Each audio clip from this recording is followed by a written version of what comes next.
Hi ಸ್ನೇಹಿತರೆ, ಹೇಗಿದ್ದೀರಾ ಎಲ್ಲರೂ ಚೆನ್ನಾಗಿದ್ದೀರಾ ಅಂತ ಅನ್ಕೊತೀನಿ. ನಾನು ಕೂಡ ಚೆನ್ನಾಗಿದ್ದೀನಿ ಫ್ರೆಂಡ್ಸ್. ಇವತ್ತು ಭಾನುವಾರ.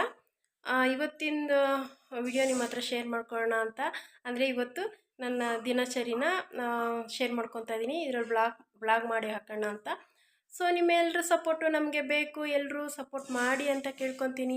ಹಾಗೆ ಯಾರೆಲ್ಲ ನನ್ನ ವಿಡಿಯೋಸ್ ನೋಡ್ತಾಯಿದ್ರು ಪ್ಲೀಸ್ ಸಬ್ಸ್ಕ್ರೈಬ್ ಮಾಡಿಕೊಂಡು ನನ್ನ ವಿಡಿಯೋ ನೋಡಿ ಅಂತ ಕೇಳ್ಕೊತೀನಿ. ನಿಮ್ಮ ಸಪೋರ್ಟು ನನಗೆ ಸದಾ ಹೀಗೆ ಇರಲಿ ಅಂತ ಕೇಳ್ಕೊತೀನಿ.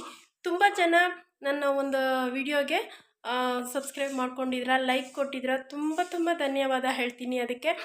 ಮತ್ತು ಇನ್ನೂ ಒಂದು ಏನಂದರೆ, ಅದಕ್ಕೆ ನೀವು ಕಮೆಂಟ್ ಮಾಡಿದರೆ ನನಗೆ ನಿಜವಾಗ್ಲೂ ನನಗೆ ಗೊತ್ತಾಗ್ತಾಯಿತ್ತು ಯಾರು ಸಬ್ಸ್ಕ್ರೈಬ್ ಮಾಡ್ಕೊಂಡಿದ್ದೀರಾ, ಲೈಕ್ ಕೊಟ್ಟಿದ್ದೀರಾ ಅಂತ. ಅವ್ರಿಗೆ ತುಂಬ ಧನ್ಯವಾದ ಹೇಳ್ತಿದ್ದೆ. ಬಟ್ ಅದರಲ್ಲಿ ಕಮೆಂಟ್ ಇಲ್ಲ. ತುಂಬ ಖುಷಿ ಆಗ್ತಾಯಿದೆ. ನನಗೆ ನಿಜವಾಗ್ಲೂ ಒಂದು ವಿಡಿಯೋಗೆ ಅಷ್ಟು ಸಬ್ಸ್ಕ್ರೈಬರ್ ಬಂದಿದ್ದಾರೆ. ತುಂಬ ಧನ್ಯವಾದ ನಿಮ್ಮೆಲ್ರಿಗೂ. ನಿಮ್ಮ ಪ್ರೋತ್ಸಾಹ ಸದಾ ನನ್ನ ಮೇಲೆ ಹೀಗೆ ಇರಲಿ ಅಂತ ಕೇಳ್ಕೊತೀನಿ. ಹಾಗೆ ಇವತ್ತಿನ ವಿಡಿಯೋ ಸ್ಟಾರ್ಟ್ ಮಾಡೋಣ. ಇವತ್ತು ಬೆಳಗ್ಗೆ ಎದ್ದು ಎಲ್ಲ ಕೆಲಸನೂ ಮುಗಿಸ್ಕೊಂಡಿದ್ದೀನಿ. ಎಲ್ಲ ಕೆಲಸ ಮುಗಿಸ್ಕೊಂಡು ಇವಾಗ ನಾನು ಅಡುಗೆ ಮಾಡೋಕ್ಕೆ ಹೋಗಬೇಕು. ಬೆಳಗ್ಗೆಯಿಂದ ಯಾವುದೇ ರೀತಿಯ ಅಡುಗೆ, ಕಾಫಿ, ಟೀ ಏನೂ ಮಾಡಿಲ್ಲ. ಬೆಳಗ್ಗೆ ನಾನು ಎದ್ದ ತಕ್ಷಣ ಮನೆ ಬಾಗಿಲೆಲ್ಲ ಕಸ ಗುಡಿಸಿ ಮನೆಯೆಲ್ಲ ಒರೆಸಿ ಇವತ್ತು ನಾನು ಸ್ನಾನ ಮಾಡಿ ದೇವ್ರ ದೀಪನೂ ಹಚ್ಚಿದ್ದೀನಿ. ನೋಡ್ಬೋದು, ಧೂಪ ಸಹ ಆಗ್ತಾಯಿದೆ ನೋಡಿ. ಧೂಪ ಸಹ ಹಾಕಿದ್ದೆ ಇವತ್ತು. ಯಾಕೋ ಗೊತ್ತಿಲ್ಲ ಫ್ರೆಂಡ್ಸ್, ಇವತ್ತು ನನಗೆ ಒಂದು ಸ್ವಲ್ಪ ಏನೋ ಒಂಥರ ಸ್ವಲ್ಪ ಕಸಿ ಬಿಸಿ ಅನಿಸ್ತಾಯಿತ್ತು ಮನಸ್ಸಿಗೆ. ಒಂಥರ ಸಮಾಧಾನನೇ ಇರ್ತಾ ಇರಲಿಲ್ಲ. ರಾತ್ರಿ ಎಲ್ಲ ಏನೋ ಒಂಥರ ಕೆಟ್ಟ ಕನಸೆಲ್ಲ ಬರ್ತಾಯಿತ್ತು. ಅದಕ್ಕೆ ಬೆಳಗ್ಗೆ ಎದ್ದು ನಿಜ ಹೇಳಬೇಕು ಅಂದರೆ ನಾನು ಇವತ್ತು ಪೂಜೆ ಮಾಡ್ತೀನಿ ಅಂತ ಅಂದ್ಕೊಂಡೇ ಇರಲಿಲ್ಲ. ನನಗೆ ಬೆಳಗ್ಗೆ ಎದ್ದು ಮಾಮೂಲಿ ಫ್ರೆಶ್ ಅಪ್ ಆದೆ ಯಾವಾಗಲೂ ಆದಂಗೆ. ಇದಕ್ಕಿದ್ದಂಗೆ ನಾನು ಎಲ್ಲ ಮನೆಯ ಸಂಡೇ ನಾನು ಹೇಳಬೇಕಂದ್ರೆ ಬಾಗಿಲಿಗೆ ನೀರು ಹಾಕೋದಿಲ್ಲ. ನಾನು ಸಂಡೇ ಬಾಗಿಲಿಗೆ ಯಾವತ್ತೂ ಅಷ್ಟೇ ನಾನು ನೀರು ಹಾಕೋದೇ ಇಲ್ಲ. ಅಂದರೆ ಸಂಡೇ ಬೇಡ ಬಿಡು, ಮಟನ್ ಅದೆಲ್ಲ ತರ್ತಿರಲ್ಲ ಅಂತಂದ್ಬಿಟ್ಟು ನಾನು ಹಾಕ್ತಾನೆ ಇರಲಿಲ್ಲ. ಆದರೆ ಇವತ್ತು ಎದ್ದ ತಕ್ಷಣ ನಿಜವಾಗ್ಲೂ ನನಗೆ ಬಾಗಿಲಿಗೆ ನೀರು ಹಾಕಿ, ರಂಗೋಲಿ ಹಾಕಿ, ಮನೆಯೆಲ್ಲ ಗುಡಿಸಿ ಒರೆಸ್ಬಿಟ್ಟು ದೇವ್ರ ಮನೆಯೂ ಕ್ಲೀನ್ ಮಾಡಿ, ಮತ್ತು ಹೇಗಿದ್ರು ಗಿಡದಲ್ಲೇ ಹೂವು ಇರುತ್ತಲ್ಲ, ಸರಿ ಇವತ್ತು ದೀಪ ಸಹ ಹಚ್ಚೋಣ ಸ್ನಾನ ಮಾಡಿಕೊಂಡು ಅಂತ ಅನ್ನಿಸ್ತು ನನಗೆ. ಅದಕ್ಕೆ ರಾತ್ರಿಯೆಲ್ಲ ಏನೋ ಒಂಥರ ಕೆಟ್ಟ ಕನಸುಗಳು, ಮತ್ತು ಏನೋ ಒಂಥರ ಸಮಾಧಾನನೇ ಇರಲಿಲ್ಲ. ಅದಕ್ಕೆ ಸರಿ ಯಾಕೋ ನನಗೆ ಈ ಥರ ಎಲ್ಲ ಅನಿಸ್ತಲ್ಲ ಅಂತಂದ್ಬಿಟ್ಟು ಹಾಗೆ ನೀರು ಕಾಯಿಸಿ ಸ್ನಾನ ಮಾಡಿಕೊಂಡು ದೇವ್ರಿಗೆ ದೀಪ ಸಹ ಹಚ್ಚಿ ದೇವ್ರ ಪೂಜೆನೂ ಸಹ ಮಾಡಿಕೊಂಡೆ. ಇನ್ನಿವತ್ತು ಭಾನುವಾರ ಅಲ್ವಾ, ಇನ್ನು ಮಾಮೂಲಿ ಇನ್ನು ಹೇಗಿದ್ರು ಸಮಾಧಾನ ನನಗೆ ಪೂಜೆ ಮಾಡಿದ್ದೀನಿ ಅಂತ. ಇವಾಗ ಮಟನ್ ಸಾಂಬಾರು ಮಾಡಿ ಮುದ್ದೆ ಮಾಡಬೇಕು. ಭಾನುವಾರ ಅಲ್ವಾ, ಏನು ಮಾಡೋಕ್ಕೂ ಆಗಲ್ಲ. ಮಟನ್ ತಂದೇ ತರ್ತಾರೆ ನಮ್ಮ ಮನೆಯಲ್ಲಿ, ಅದು ನಾವು ಮಾಡಲೇಬೇಕು. ಆದರೆ ನನ್ನ ಸಮಾಧಾನಕ್ಕೆ ಇವತ್ತು ನನ್ನ ಮನೇಲಿ ಪೂಜೆ ಮಾಡ್ಕೊಂಡಿದ್ದೀನಿ ಇವತ್ತು. ಮತ್ತು ಕಾಫಿ ಟೀ ಎಲ್ಲ ಏನೂ ಮಾಡಿಲ್ಲ ಫ್ರೆಂಡ್ಸ್. ಇವಾಗ ಮಾಡಬೇಕು. ನಾನು ಸ್ವಲ್ಪ ಏನಾದರೂ ಕಾಫಿ ಮಾಡಿ ಕುಡಿಬೇಕು. 10:30 ಆಗಿದೆ ಟೈಮು. ಆದರೂ ಪರವಾಗಿಲ್ಲ, ಫಸ್ಟು ಕಾಫಿ ಮಾಡಿ ಕುಡಿದ್ಬಿಟ್ಟು ಆಮೇಲೆ ಏನಾದರೂ ಅಡುಗೆ ಮಾಡ್ತೀನಿ. ಫಸ್ಟು ಡೈರೆಕ್ಟ್ ಮುದ್ದೆ ಮಾಡಿ ಸಾಂಬಾರು ಮಾಡಿಬಿಡ್ತೀನಿ. ಅದನ್ನ ಸಾಂಬಾರೇನು ರೆಸಿಪಿ ನಿಮ್ಮ ಹತ್ರ ಶೇರ್ ಮಾಡ್ಕೊಳಲ್ಲ. ಯಾಕಂದರೆ ಹೋದ ಸರಿ ನಾನು ಲಾಸ್ಟ್ ವಿಡಿಯೋನಲ್ಲಿ ನಾನು ನಿಮಗೆ ಸಾಂಬಾರು ರೆಸಿಪಿನ ತೋರಿಸಿದ್ದೀನಿ. ಹಾಗಾಗಿ ಸಾಂಬಾರು ರೆಸಿಪಿಯನ್ನು ತೋರಿಸ್ಕೊಳಲ್ಲ. ಓಕೆ ಬನ್ನಿ ಫ್ರೆಂಡ್ಸ್, ಇವಾಗ ವ್ಲಾಗ್ ಶುರು ಮಾಡ್ತಾಯಿದ್ದೀನಿ. ಯಾರೆಲ್ಲ ನಾನು ವಿಡಿಯೋಸ್ ನೋಡ್ತಿದ್ರೋ ಪ್ಲೀಸ್ ಸಬ್ಸ್ಕ್ರೈಬ್ ಮಾಡಿಕೊಂಡು ವಿಡಿಯೋ ನೋಡಿ. ಹಾಗೆ ಈ ವಿಡಿಯೋ ಇಷ್ಟ ಆದರೆ ಒಂದು ಲೈಕ್ ಮಾಡಿ ಅಂತ ಕೇಳ್ಕೊತೀನಿ. ಓಕೆ ಬನ್ನಿ ಫ್ರೆಂಡ್ಸ್, ಇವಾಗ ಸ್ಟಾರ್ಟ್ ಮಾಡೋಣ ವಿಡಿಯೋ. ಫಸ್ಟಿಗೆ ಹೋಗಿ ಇವಾಗ ಸ್ಟ್ರಾಂಗಾಗಿ ಒಂದು ಕಾಫಿ ಇಟ್ಕೊಂಡು ಕುಡಿಯೋಣ. ನಮ್ಮ ಯಜಮಾನ್ರು ಹೊರಗಡೆ ಕೆಲಸ ಮಾಡ್ತಾಯಿದ್ದಾರೆ, ಬನ್ನಿ ತೋರಿಸ್ತೀನಿ. ಅವ್ರ ಮನೇಲಿದ್ದರೆ ಸ್ವಲ್ಪ ಹೊತ್ತು ಕುತ್ಕೊಳಲ್ಲ, ಏನಾದರೂ ಒಂದು ಮಾಡ್ತಾನೆ ಇರ್ತಾರೆ. ಗಿಡಗಳೆಲ್ಲ ಇತ್ತಲ್ಲ, ಅದೆಲ್ಲ ಫುಲ್ಲು ಖಾಲಿ ಹೋಗ್ಬಿಡ್ತು. ಇವಾಗ ಅದೆಲ್ಲ ಕ್ಲೀನ್ ಮಾಡ್ತಾಯಿದ್ದಾರೆ. ಬನ್ನಿ ಏನು ಮಾಡ್ತಾಯಿದ್ದಾರೋ ನೋಡ್ಕೊಂಬರೋಣ.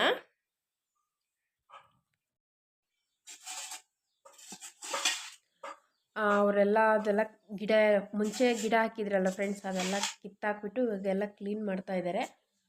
ಫಸ್ಟಿಗೆ ಇಲ್ಲಿ ಅವರೆಕಾಯಿ ಗಿಡ ಇತ್ತು, ಮತ್ತು ಖಾರಮಣಿ ಗಿಡ ಇತ್ತು, ಅದೆಲ್ಲ ಕಿತ್ತಾಕ್ಬಿಟ್ಟು ಇವಾಗ ಹೊಸ್ದಾಗಿ ಏನಾದರೂ ಬೇರೆ ಬೆಳೆ ಇಡಬೇಕು, ಅಂದರೆ ಬೇರೆ ಗಿಡ ಏನಾದರೂ ತರಕಾರಿ ಅದೆಲ್ಲ ಹಾಕಬೇಕು ಅಂತ ಕ್ಲೀನ್ ಮಾಡ್ಕೊತಾ ಇದ್ದಾರೆ.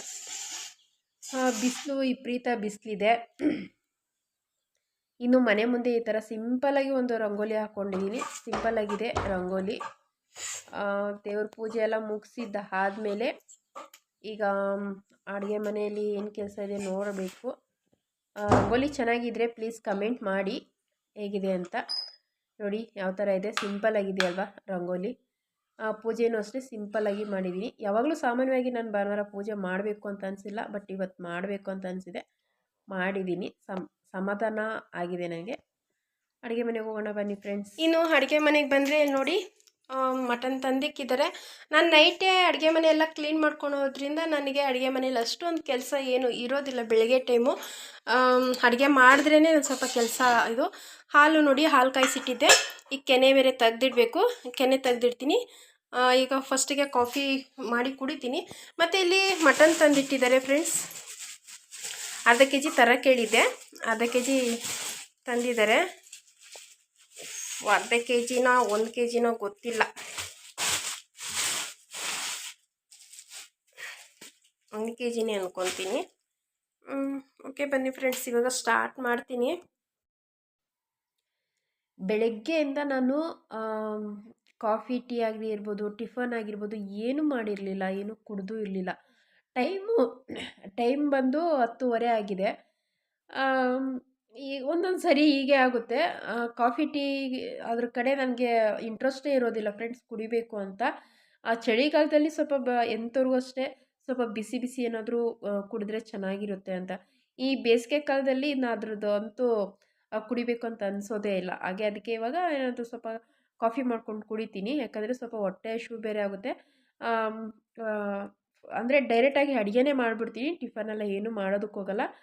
ಅದಕ್ಕೆ ಇವಾಗ ಅಲ್ಲಿವರೆಗೂ ಸ್ವಲ್ಪ ಹೊಟ್ಟೆ ಹಸಿವಾಗುತ್ತಲ್ಲ, ಕಾಫಿ ಮಾಡಿ ಕುಡಿದ್ರಾದ್ರೂ ಸ್ವಲ್ಪ ಇರ್ಬೋದು ಸ್ವಲ್ಪ ಹೊತ್ತು ಅಂತಂದ್ಬಿಟ್ಟು ನಾನು ಒಬ್ಳಿಗೆ ಮಾಡ್ಕೊತಾ ಇದ್ದೀನಿ. ನಮ್ಮ ಯಜಮಾನ್ರು ಇಷ್ಟೊತ್ತಲ್ಲಿ ನನಗೆ ಬೇಡ ಅಂತ ಹೇಳಿಬಿಟ್ರು. ಸರಿ ಅಂತ ಅಂದ್ಬಿಟ್ಟು ಈಗ ನಾನು ಒಬ್ಳಿಗೇ ಕಾಫಿ ಮಾಡ್ಕೊಳ್ಳೋಣ ಅಂತ. ಇನ್ನು ಮುಂದೆ ಆದಷ್ಟು ಕಂಟ್ರೋಲ್ ಮಾಡ್ತೀನಿ ಫ್ರೆಂಡ್ಸ್ ಕಾಫಿ. ಯಾಕಂದರೆ ಜಾಸ್ತಿ ಕಾಫಿ ಟೀ ಬೇಡ, ಇನ್ನು ಬೇಸಿಗೆ ಕಾಲ ಸ್ಟಾರ್ಟ್ ಆಯ್ತಲ್ವ, ಹಂಗಾಗಿ ಹಾಲಿನ ಕೆನೆ ನಾನು ಯಾವಾಗಲೂ ತೆಗ್ದಿಡ್ತೀನಿ. ಹಾಗೆ ಹಾಲಿನ ಕೆನೆಯೂ ಸಹ ತೆಗ್ದಿಟ್ಬಿಟ್ಟು ಕಾಫಿ ಮಾಡಿ ಕುಡಿದು ಅಡುಗೆ ಮಾಡೋದಕ್ಕೆ ನೀರು ಬೇಕಾಗಿತ್ತು, ನೀರು ಇಟ್ಕೊಂಬಂದಿದ್ದೀನಿ. ನಾನು ಅಡುಗೆ ಮಾಡೋದಕ್ಕೆ ನೀರು ಹೊರಗಡೆಯಿಂದನೇ ಇಟ್ಕೊಂಬರ್ತೀನಿ. ನೀರು ಬಿಡ್ತಾರೆ. ಇವಾಗ ನೀರು ಇಟ್ಕೊಂಬಂದು ಆದಮೇಲೆ ಹಾಗೆ ಮಸಾಲೆಗೆಲ್ಲ ರೆಡಿ ಮಾಡ್ಕೊತಾ ಇದ್ದೀನಿ ಸಾಂಬಾರು ಮಾಡೋದಕ್ಕೆ. ಬೇಗ ಬೇಗ ಮಾಡ್ಕೊಂಬಿಡೋಣ ಅಂತ. ಯಾಕಂದರೆ ಈಗ ತುಂಬ ಟೈಮ್ ಆಗಿದೆ. ಪಾಪ ನಮ್ಮ ಯಜಮಾನ್ರಿಗೂ ಸಹ ತುಂಬ ಹೊಟ್ಟೆ ಹಸಿವಾಗಿದೆ. ಬೆಳಗ್ಗೆ ಟಿಫನ್ನೆಲ್ಲ ಏನೂ ಮಾಡಿರಲಿಲ್ವಲ್ಲ, ಅದಕ್ಕೆ ಒಂದು ಕಡೆ ಅನ್ನಕ್ಕೆ ಇಟ್ಕೊಂಡು ಇನ್ನೊಂದು ಕಡೆ ಮಸಾಲೆಗೆಲ್ಲ ರೆಡಿ ಮಾಡ್ಕೊತಾ ಇದ್ದೀನಿ. ಇನ್ನೊಂದು ಸೈಡು ಮುದ್ದೆಗೆ ಇಟ್ಕೊಳ್ಳೋಣ ಅಂತ. ಈಗ ನೋಡಿ, ಫಸ್ಟು ಒಂದು ಕಡೆಗೆ ಕುಕ್ಕರು ಮಟನ್ ಫ್ರೈ ಮಾಡ್ಕೊಳೋಕ್ಕೆ, ಇನ್ನೊಂದು ಕಡೆ ಮಸಾಲೆಗೆ ಇಟ್ಕೊಂಡಿದ್ದೀನಿ, ಇನ್ನೊಂದು ಸೈಡು ಅನ್ನಕ್ಕೆ ಇಟ್ಕೊಂಡಿದ್ದೀನಿ. ಒಂದು ಸೈಡು ಮಸಾಲೆಗೆಲ್ಲ ರೆಡಿ ಮಾಡ್ಕೊತಾ ಇದ್ದೀನಿ, ಇನ್ನೊಂದು ಸೈಡು ನಾನು ಯಾವಾಗಲೂ ಅಷ್ಟೇ ಮಟನ್ ಫ್ರೈ ಮಾಡಿಕೊಂಡು ಆಮೇಲೆ ನಾನು ಮಸಾಲೆ ಕಲಸೋದು. ನನಗೆ ಹಾಗೆ ಮಸಾಲೆ ಕಲಸಿದ್ರೆ ನನಗೆ ಅಷ್ಟೊಂದು ಇಷ್ಟ ಆಗೋದಿಲ್ಲ ಸಾಂಬಾರು. ಒಂಥರ ಸ್ಮೆಲ್ ಬರುತ್ತೆ, ಜಿಡ್ಡು ಜಾಸ್ತಿ ಜಿಡ್ಡು ಅಂತ ಅನಿಸುತ್ತೆ. ಅದಕ್ಕೆ ಮತ್ತು ನಾನು ರೆಸಿಪಿ ಏನು ಶೇರ್ ಮಾಡಿಲ್ಲ. ಯಾಕಂತಂದರೆ ರೆಸಿಪಿ ಬಂದು ನಾನು ಹಿಂದಿನ ವಿಡಿಯೋದಲ್ಲಿ ಮಟನ್ ಸಾಂಬಾರು ತೋರಿಸಿದ್ದೀನಲ್ವ, ಅದಕ್ಕೆ ರೆಸಿಪಿಯನ್ನು ಶೇರ್ ಮಾಡ್ಕೊಂಡಿಲ್ಲ. ಹಾಗೆ ಅಡುಗೆ ಮಾಡೋದಷ್ಟೇ ತೋರಿಸ್ಕೊಂಡಿದ್ದೀನಿ. ಇವಾಗ ನಾನು ಮಸಾಲೆ ಎಲ್ಲ ರುಬ್ಬಿದ್ದಾಯಿತು. ಮಸಾಲೆ ಎಲ್ಲ ರುಬ್ಬಿ ಇವಾಗ ಮಸಾಲೆ ಕಲಸಿಟ್ಬಿಟ್ಟು ಈ ಸ್ಪೂನ್ ಏನಕ್ಕೆ ಹಾಕ್ತಾಯಿದ್ದೀನಿ ಗೊತ್ತಾ ಫ್ರೆಂಡ್ಸ್, ಈ ಕುಕ್ಕರಲ್ಲಿ ನೋಡಿ, ನಾವು ಇವಾಗ ಈ ಥರ ಕುಕ್ಕರ್ ಮುಚ್ಚಳ ಮುಚ್ಚಿಬಿಟ್ಟು ಏನೇ ಒಂದು ಅಡುಗೆ ಮಾಡಿದ್ರು ಕುಕ್ಕರ್ ಮುಚ್ಚಳ ಮುಚ್ಚಿ ಆದಮೇಲೆ ಅದು ವಿಜಿಲ್ ಬಂದಾಗ ಅದೇನಾಗುತ್ತೆ, ಕುಕ್ಕರ್ ಮುಚ್ಚಳ ಎಲ್ಲ ಫುಲ್ಲು ಉಕ್ಕಿ ಬರುತ್ತೆ, ತುಂಬ ಗಲೀಜಾಗಿ ಹೋಗ್ಬಿಡುತ್ತೆ. ಆ ಥರ ಸ್ಪೂನ್ ಹಾಕಿದ್ರೆ ಉಕ್ಕಿ ಬರೋದಿಲ್ಲ ಫ್ರೆಂಡ್ಸ್. ಅದು ಕಂಟ್ರೋಲ್ ಮಾಡುತ್ತೆ ಒಳಗಡೆ. ಅಂದರೆ ನಾವು ಅಡುಗೆ ಮಾಡೋದ್ರಲ್ಲಿ ಆ ಕುಕ್ಕರ್ ಒಳಗಡೆ ಈ ಥರ ಒಂದು ಸ್ಪೂನ್ ಹಾಕ್ಬಿಡ್ಬೇಕು, ಆವಾಗ ಮೇಲೆಲ್ಲ ಉಕ್ಕು ಬರೋದಿಲ್ಲ. ಇವಾಗ ಸಾಂಬಾರು ರೆಡಿ ಆಗಿದೆ. ಈ ಕಡೆ ಮುದ್ದೆನೂ ಸಹ ನೋಡ್ತಾ ಇರ್ಬೋದು, ಮುದ್ದೆಗೂ ಸಹ ತೊಳಸ್ತಾ ಇದ್ದೀನಿ.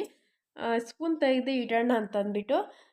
ನನಗಂತೂ ಇದು ನಿಜವಾಗ್ಲೂ ತುಂಬಾ ಒಂದು ಒಳ್ಳೆ ಟಿಪ್ಸ್ ಅಂತಲೇ ಹೇಳ್ಬೋದು ಈ ಥರ. ಯಾಕೆ ಅಂತಂದರೆ ಯಾವಾಗಾದರೂ ಅಷ್ಟೇ ಏನಾದರೂ ಸಾಂಬಾರು ಬೇಳೆ ಬೇಯಿಸೋವಾಗ ಮತ್ತು ಅನ್ನ ಮಾಡೋವಾಗ ಎಲ್ಲ ಕುಕ್ಕರ್ ಮುಚ್ಚಳ ಮುಚ್ಚಿ ಒಂದು ವಿಜಿಲ್ಗೆಲ್ಲ ತುಂಬ ಎಲ್ಲ ಉಕ್ಕು ಬಂದ್ಬಿಟ್ಟು ಕೆಳಗಡೆ ಸ್ಟವ್ ಆಗಿರ್ಬೋದು, ಮೇಲೆ ಕುಕ್ಕರ್ ಎಲ್ಲ ಗಲೀಜಾಗಿ ಹೋಗ್ಬಿಡ್ತಿತ್ತು. ಅದು ಈ ಸ್ಪೂನ್ ಹಾಕಿ ನೋಡಿದ್ರೆ ನಾನು ನಿಜವಾಗ್ಲೂ ಸ್ಟವ್ವೂ ಗಲೀಜಾಗಲ್ಲ, ಆಮೇಲೆ ಕುಕ್ಕರೂ ಗಲೀಜಾಗಲ್ಲ. ನಮಗೆ ತೊಳೆಯೋದಕ್ಕೂ ಸ್ವಲ್ಪ ಈಸಿ ಆಗುತ್ತೆ ಅಲ್ವಾ.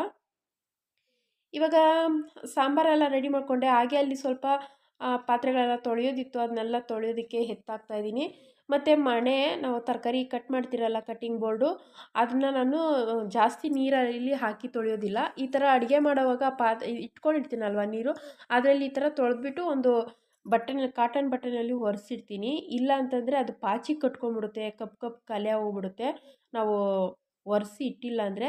ಅದು ನೀರು ಬೀಳ್ತಾ ಬೀಳ್ತಾ ಅದೊಂಥರ ಕಲೆ ಹೋಗ್ಬಿಡುತ್ತಲ್ವ ಫ್ರೆಂಡ್ಸ್, ಅದಕ್ಕೆ. ಇವಾಗ ನೋಡಿ ಅಲ್ಲಿ ನಾನು ಕಟ್ಟೆ ಮೇಲೇ ಮುದ್ದೆ ಕಟ್ಕೊಳೋದು, ಈ ಗ್ಯಾಸ್ ಕಟ್ಟೆ ಮೇಲೇ. ಮುಂಚೆ ಎಲ್ಲ ಒಂದು ಕಲ್ಲು ಇಟ್ಕೊಂಡಿದ್ದೆ, ರಾಗಿ ಕಲ್ಲು ಮುದ್ದೆ ಮಾಡೋದಕ್ಕೆ ಅಂತಲೇ.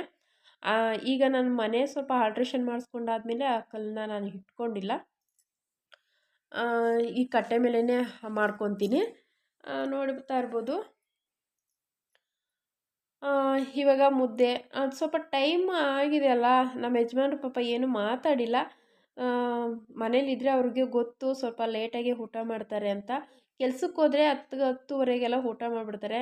ಭಾನುವಾರದೊತ್ತು ಮನೇಲಿದ್ದರೆ ಅವ್ರಿಗೆ ಸ್ವಲ್ಪ ಲೇಟು, ಯಾಕಂದರೆ ಮಟನ್ ತರೋದು. ಬೆಳಗ್ಗೆ ಟೈಮ್ ನಾನು ಟಿಫನ್ ಮಾಡಿದ್ರೆ ಸರಿಯಾಗಿ ಟಿಫನ್ ತಿನ್ನೋದಿಲ್ಲ ಫ್ರೆಂಡ್ಸ್. ಮಟನ್ ಊಟ ಮಟನ್ ತೊಗೊಂಡು ಬಂದಾದಮೇಲೆ ಬೇಕಾದರೆ ಅವ್ರಿಗೆ ಬೆಳಗ್ಗೆನೇ ಮುದ್ದೆ ಮಾಡಿಕೊಟ್ಬಿಟ್ರೆ ಮುದ್ದೆ ಇಷ್ಟಪಟ್ಟು ತಿಂತಾರೆ. ಆದರೆ ನನಗೆ ಬೆಳಗ್ಗೆನೇ ಮುದ್ದೆ ತಿನ್ನೋದಕ್ಕೆ ಸ್ವಲ್ಪ ಕಷ್ಟ ಆಗುತ್ತೆ. ಅದಕ್ಕೆ ನಾನೇನು ಮಾಡ್ತೀನಿ, ಸ್ವಲ್ಪ ಲೇಟ್ ಮಾಡ್ತೀನಿ. ನಮ್ಮ ಯಜಮಾನ್ರಿಗೆ ಇವತ್ತು ಸ್ವಲ್ಪ ಲೇಟಾಗೋಯ್ತು ಪಾಪ ಅವರಿಗೆ. ನಾನು ಅಡುಗೆ ಮಾಡಿ ತಿನ್ನೋಷ್ಟರಲ್ಲಿ ಇಲ್ಲಾಂದ್ರೆ ಒಂದು 12:30 ಆಗಿತ್ತು. ನಮಗೆ ಟೈಮಿಂಗ್ಸ್, ನಮ್ಮ ಊರುಗಳ ಕಡೆ ಟೈಮಿಂಗ್ಸ್ ಅಂತ ಏನೂ ಇರೋದಿಲ್ಲ. ಆದರೆ ಬೆಳಗ್ಗೆ ಟೈಮು 9 ಗಂಟೆ ಇಲ್ಲ 10 ಗಂಟೆ ಒಳಗಡೆ ಮುದ್ದೆ ಆಗೇಬೇಕು. ನಮ್ಮ ಹಳ್ಳಿಗಳ ಕಡೆ ಎಲ್ಲ ಡೈಲಿ ಮುದ್ದೆ ಇರಲೇಬೇಕು ಬೆಳಗ್ಗೆ ಸಂಜೆ.